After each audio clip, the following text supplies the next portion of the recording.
Bakıda temperatur 20 dərəcəyə qədər qalxır. 14 fevralın havası açıqlandı.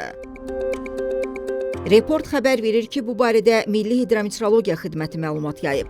Bakıda və Abşeron yarımadasında hava şəraitinin dəyişkən buludlu olacağı, arabir tutulacağı, əsasən yağmursuz keçəcəyi gözlənilir. Mülayim cənub-qərb küləyi axşam şimal-qərb küləyi ilə əvəz olunacaq. Arabir güclənəcək. Havanın temperaturu gecə 4-9, gündüz 15-20 dərəcə isti olacaq. Azərbaycanın rayonlarında havanın əsasən yağmursuz keçəcəyi gözlənilir, lakin gündüz bəzi dağlıq ərazilərdə arabir yağıntılı olacağı, qar yağacağı ehtimalı var, bəzi yerlərdə duman olacaq, qərb küləyi arabir güclənəcək. Havanın temperaturu gecə 0-5, gündüz 13-18 dərəcə isti, dağlarda gecə 3 dərəcə şaxtadan 2 dərəcəyə qədər isti, gündüz 8-13 dərəcə isti olacaq.